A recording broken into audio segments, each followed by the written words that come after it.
Friars. That's such a dumb name. I'm not gonna continue to call you that. Hitting you with some Rottenberg, which is a very, very TF2 name for a map. But I'm sure you guys have noticed. Well, no, you probably haven't. Today's upload was a day late. I'm not reaching you guys on Golden Fridays. I know it's truly tragic, but that's because I am sick. Sick as a dog, actually. Not quite as sick as a dog. Yeah, I'm just really, really over the week. This is mostly what I'm gonna talk about today. Sorry, if that's not what you wanted. I've been sick since like last Monday, I want to say. Right around there, yeah. And it sucked because, like, it's really sucked because it's not gotten better. I started off with just like vague symptoms. It wasn't something that I was like, you know, that I super knew what I was sick with. It was just like, oh, I am sick with sickness. You know, my ears kind of hurt. I'm kind of congested, not super congested. I have a little bit of a headache. Stuff like that, where it's just vaguely sickness symptoms. It's like a 5-year-old explaining how sick they are, you know. And it's fluctuated, right? As the week went on, it changed.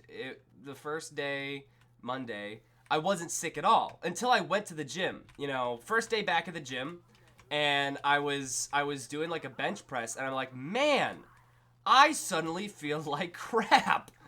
You know, I figured it was just because of, you know, I was working out and pushing my body and stuff like that.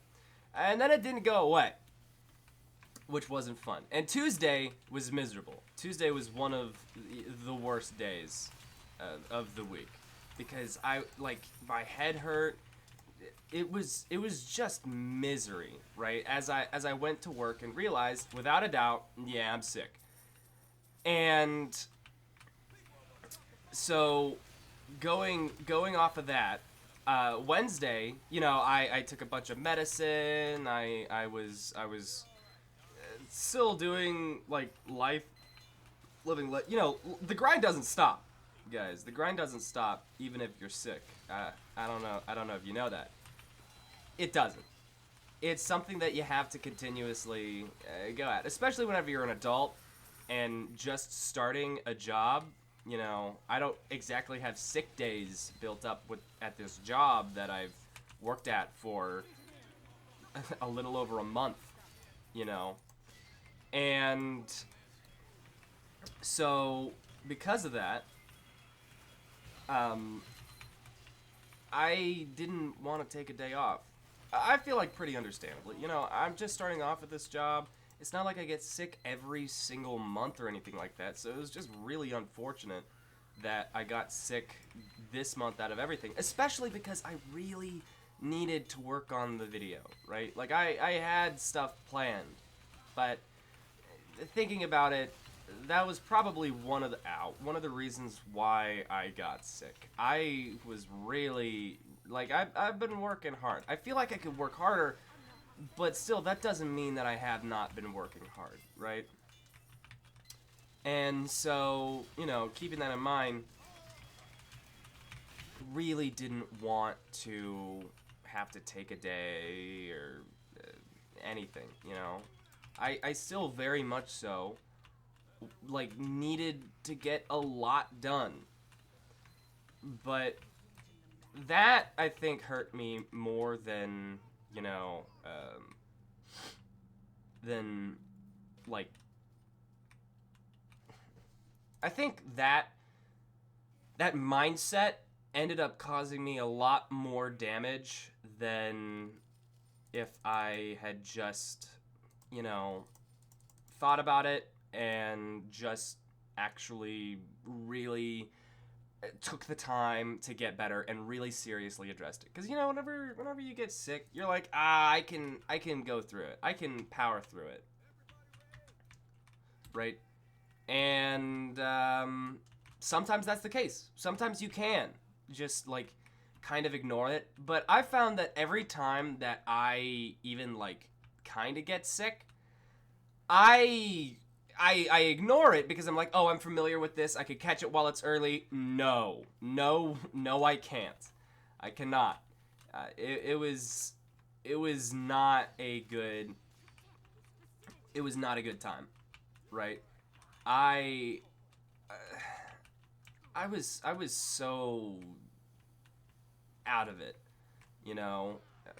I did not feel good Tuesday. As a matter of fact, I showed up to work school. I showed up to work with a mask on. You know, I showed up like I was in COVID years. Remember that? It's crazy to think that COVID was only 4 years ago. You know, COVID was such a huge thing, and it like affected everyday life. Everybody was always talking about it all the time. That was the thing, big COVID. And now people try to pretend like it never existed, which is fair. Well, actually, no. I can't say that people try and pretend like it never existed because it seems like either they ignored it entirely or they like fetishize it, where they're like, "Oh, this was so much better back in COVID time because I had like time and what." No, bro, it was miserable. It sucked. Nobody was happy. Literally, the only person that I think was happy was Jeffrey Bezos. You know, because like his stocks went up by like 200% or something like that. Something absolutely ridiculous. And I almost killed myself. And that kind of like mentality where you're just so willing to, forget about all the bad things of life and just remember the good things. It's really interesting to me. It's kind of that's just what nostalgia is, right? And nostalgia's always been quite interesting to me because it's something that is seemingly like really universal for like a lot of people. Nostalgia is like the biggest thing, and it only gets worse whenever you get older, right? Where you become more nostalgic for the past, and it becomes more and more appealing. But in my opinion, you know, the past is nice. Don't get me wrong, but the future, that's where it's at. I have problems with overthinking and getting too obsessed with the future. I think I've talked about it. But generally, I think that wanting for the future is better than wanting for the past because you can change the future. That is yet to be. And sure, it's scary, but it's also bizarrely like uplifting in my mind. I think it's really inspirational because anything can happen in the future, which is also incredibly stressful because that means that anything can happen in the future, um, which is a lot. It's a lot, It's just straight up a lot. But despite that, it okay, cool. I'm just gonna. Well, frick me. I am outstandingly stupid. I just forgot all my binds and destroyed both of my teleporters. That's good. I'm happy I did that. Oh, okay. Well, at least I'll be able to build it again. The future has always been really appealing to me. I always have had an affinity for the future because it feels like it's something that can be strived for. You can't strive for the past. You can wish for it, but you can't really strive for it, you know. It's just something that happened, not something that can happen. And I, that kind of stuff is always really struck true with me. I really should have put up a teleporter. It doesn't matter. Oh, well, cool. Now I feel way dumber. I just wasted money. Doesn't matter. Regardless, the future's fun. The future's interesting. It is really intimidating because you don't know what's going on in the future. You can think that, oh, I'm gonna get these videos out, and then you'll just get sick. You know, you'll just get frickin' sick, and then you'll feel miserable, and then you'll feel even more miserable because, you know, you're sick, and you're not doing anything because you're sick, and you feel like you should be doing something, but you're not because you're sick, and that's just where I'm at. It's just perpetual misery because you feel like you should be doing something, but you're not because you're sick, and it's a negative feedback loop. It's just a negative feedback loop, which, you know, what I can't be too upset about. Halfway through the week, I kind of got I realized, okay, no. Wednesday and Thursday, I was feeling way better. After Tuesday, one of my worst days, Wednesday and Thursday, I felt like I was on the up and up, you know? And so because of that, because I felt like I was doing better, I stopped really treating it seriously. I didn't really address my sickness because it's like, oh, I don't really have to worry about that because I'm improving, you know? I'm getting better.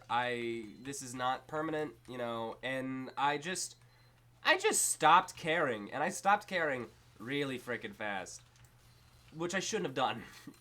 That was a rookie mistake, guys, because Friday,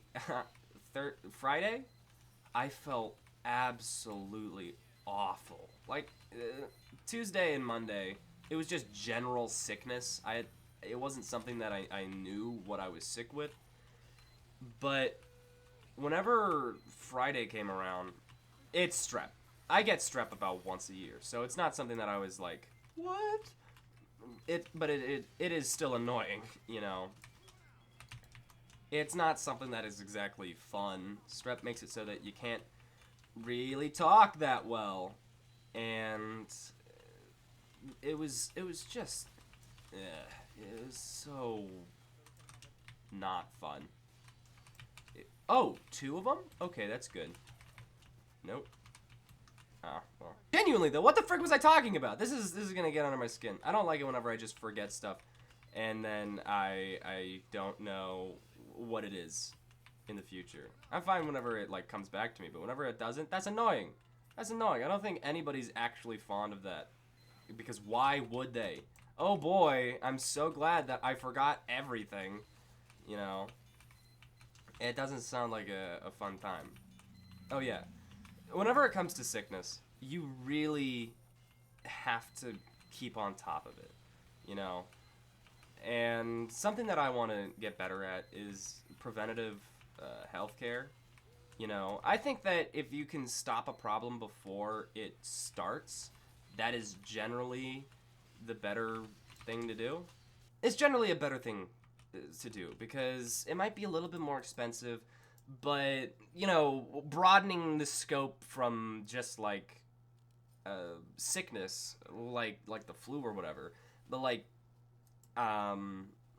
really really bad sicknesses like I don't know what's like cancer in some cases. There are things that you can do to prevent cancer. You can not smoke. You can yeah, you cannot smoke. I don't know. There's a bunch of different things. Everything causes cancer, man.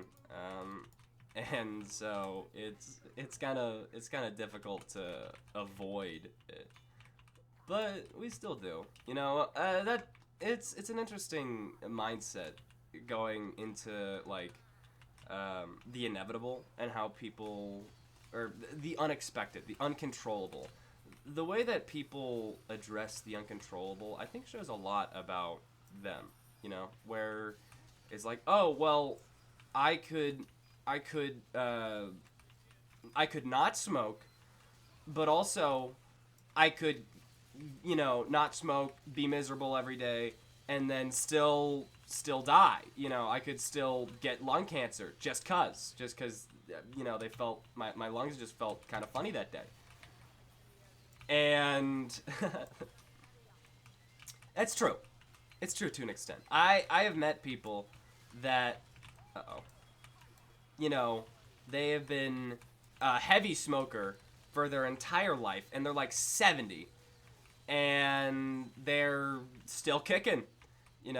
They're still doing fine. And then there's other people that, you know, were a lot more conscious of their health, and they're dead.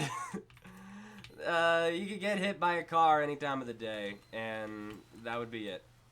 That would be, lights out on your story. And we all know that, but we very infrequently really address it, because what the frick are you gonna do? What are you gonna do about possible uncontrollable death? Nothing. There's nothing you can do. That's the thing about it. And yet, despite that, okay, that was just dumb on my part. Despite that, we still go forward. Things still happen. We still live life, and it's still something that we willingly march through. Willingly is a little bit of an overstatement, but it's something that we don't necessarily. I guess I'm just gonna stop talking. My throat hurts. It hasn't been fun. Ow. It has not been fun these past couple of days. I really wanted to do a lot this week. I tried many times to record, but it's a thing that I have to do it like over the weekend. Today I need to record. If I record this weekend, if I'm gonna make this video at all, it needs to be this weekend. And I feel like if I make the next video, I need to make this video, because it's just a natural progression. What am I gonna say? I make too many J-Schlatt videos, and I haven't made a J-Schlatt video in 8 months. It feels dumb. It feels dumb, and it feels like something that I need to actually. I guess I get that. It feels like something that I need to work for, but an entire video of like a 15-minute long video in 1 week while recording it while I am sick, because I'm not feeling that hot today, guys. I'm not feeling super good. Bullet resistance. Okay. Very cool, guys. But improvement's subjective. People fluctuate. People go up. People go down. It's not necessarily super set in stone, which is why it's kind of impossible. It's really not easy to continuously improve. Ow. It's not something that you can just do. I mean, it is. It is something that, of course, you can just look forward and just kind of improve, but that feels like it's removing a lot of the nuance and a lot of the difficulty that comes with that comes from improvement. The reason why people don't improve isn't necessarily because they don't want to, and it's more of a sense that they feel helpless. It's not easy to keep improving. There's a quote from BoJack Horseman. Good show. I love depressed horses. And it's like you never get happy endings because there's always more show. And there's nothing more real than that. And that's true, It's, you never, you're always in remission, Whenever you're addicted to something and you're getting better and you feel like you have. I remember a story that I heard on the radio. I know, can you believe it? The radio. Everybody's favorite. I love Has Been Hotel. I remember listening to a story on the radio. And basically, it went like. There was a guy that had issues with opioids, heroin and stuff like that. And he got done. Like, he overcame it. He was clean. And then one day he like accidentally broke his arm or something like that. And so the doctors prescribed him some opioids, some painkillers to deal with the fact that his arm is broken.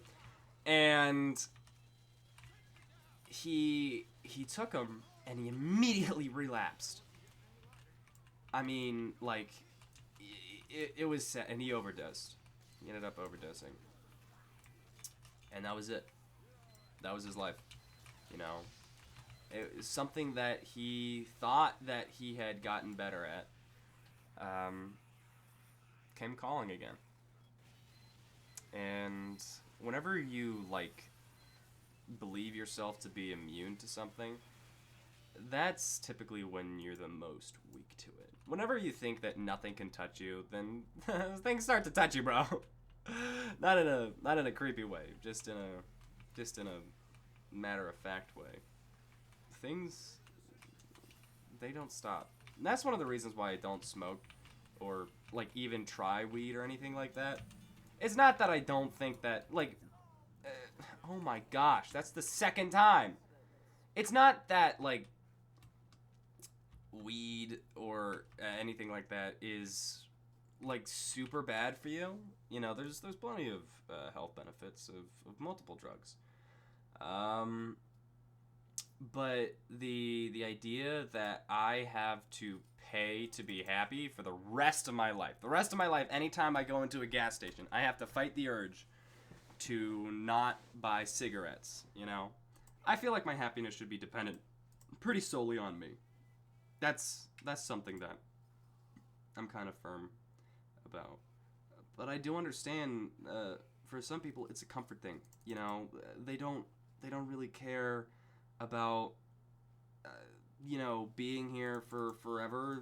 They want for right now to be good, which is valid. I can't even bash that. That is completely understandable. But it's just not the way that I want to live my life, But something that has been really important to me. Has Been Hotel. Something that has been really important to me. And that I realized is, like, whenever you're sick, you do tend to fall back on those things that you find the most comfortable, right? Because whenever I get sick, it made me realize something. There's a game that I like. It's called Amori. And this last week, I've just been getting super into Amori. I freaking love Amori. Amori is my favorite. Because despite what I said about earlier and like, nostalgia being kind of dumb and the future's the best thing to look to. Yeah. But also, the past was kind of sick, guys. I don't know if you know this, but the past, everybody knew what they were doing in the past. And of course, I'm joking to an extent, but Amori, for those who are unfamiliar, is this little RPG game that's set in the year like 2000 XX, which is just early 2000s. I'm gonna say it's probably pre 9/11, so like the year 2000, I want to assume. But wow, we chewed through that. But it's a phenomenal game, absolutely amazing, because its atmosphere is just it's amazing. I love the music, I love the characters, I love the art, I love just the jokes. Everything about it is amazing. Except I've heard the gameplay does kind of suck sometimes, but I haven't played it, so I don't care. Lord Drop. I have not played Amori, but despite that, once a year I just get like really into Omori. Like, super duper freaking into Omori. And I have since the first time that I watched it, which was a playthrough. I watched an entire playthrough. And I really liked it. And then I just got, like, really, really, really into it. And I love it so much. And I don't only love Omori because, like, the gameplay's funny, the music is good, stuff like that. I love Omori in an impossible love. And I don't... Impossible Love probably sounds really weird and also like a Kanye song. But I love it in Impossible Love in the way that I love Markiplier with an Impossible Love. Not in the sense that I'll never meet him. No. Me and him are the biggest of homies, didn't you know? No, in the sense that nothing can really compete with Markiplier because it's not that I just love him for what he is. I love him for what he represents in my life. Like nostalgia and stuff like that. That's gonna destroy my dispenser. Frick you. I know that you didn't do it intentionally, but still frick you. It's an impossible love in the sense that it's impossible to replicate. You know, it's not something that somebody can really harness or take advantage of or anything like that. You can't take advantage of it. It's called nostalgia bait. But it's frick off. It's this this love that can't is unreasonable. You know, you can't really replicate it. It's not fair and it's not really real.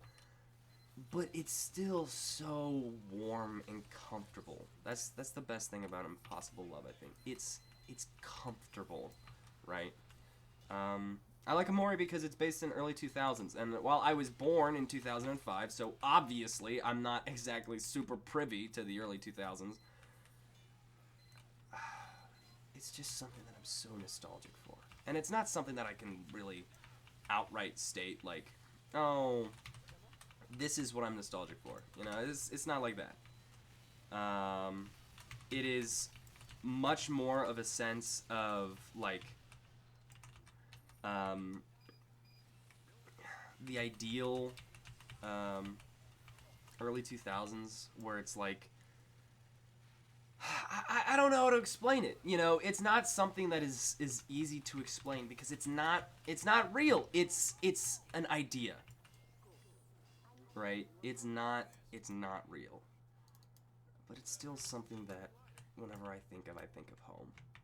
I just think of this time that I'll never get to experience, but I'll always long to be in. And that's what Omori really feels like to me. It's this idealistic early 2000s where, like, you're in suburbia and you have these childhood friends and you're all really good friends, and it's just this perfect childhood, and it gets ruined obviously because it's Omori, but it's this creative early 2000s. It felt like people were trying a whole lot harder. You know, you're coming off of the 90s where things were like, all right, things were kind of, it was like, what, postmodern or whatever the frick it's called. I don't know what it's called, but it's basically like, oh, things are really sterile because they were so, like, built off of jump height, because they were so built off of like institutions. They were so built off of institutions like rigidness and the military and factory work. Everything felt soulless, and so then people did the exact opposite of that. And then whenever they did the exact opposite of that, then in the 90s, they took that to the extreme, you know, where now the people that grew up with that were now doing other things, and they were the ones that were creating stuff. And they took reality and blew it up even more. And now we're at a part where we don't care again. we're maximizing productivity and everything feels so bland and bleak and colorless, which is the exact opposite of the 1990s. The 1990s were too colorful. They were overly saturated. They were ridiculous. They were outlandish and dumb, but they were just so extreme that I can't help but long for it. Even if that's not what they actually were, and it was mostly just 9/11 and fear, because the housing market crashed and drugs were still going rampant. Even if that's what it actually functionally was, I don't care, because that's not what I want it to be, and so that's not what it is. Because that's the best thing about like the future and the past. The best thing about the past is that it happened and it's safe and it's secure and it's comfortable. The best thing about the future is the exact opposite, is that anything can happen. Nothing is predefined. If you want something to change, something can change. And like that's the prospect of the future. But what I think is really difficult, especially now, is people treating things in life and improvements as permanent. I think there's generally understood to be a sickness in our reality, in our culture, in our society, whatever the frick. It's generally agreed upon that we've been sick for a while. You know, a lot of things that happen shouldn't happen. A lot of tragedies, a lot of just so many issues that we are fed up with. You know, we don't want to continue to deal with it because it's literally just generations of people saying, I don't care. We'll just push it off. And then push it off and push it off and push it off. And so many generations did that now we have to deal with it. And it wasn't even our fault. You know, we have to deal with it and it wasn't our fault. Wow, this ended at 11 exactly. But yeah, that's my stay on sickness. I need to I need to get some freaking sleep. I don't know. I might have some soup. I might watch another Amori playthrough. I don't know. But I hope you guys enjoyed this. This was a lot more of a ramble. My nose is a little bit stuffed up too, so yeah. Sorry about it being late, but I'll see you guys next week, and we'll see how this next week goes. This is gonna be interesting. This is gonna be interesting.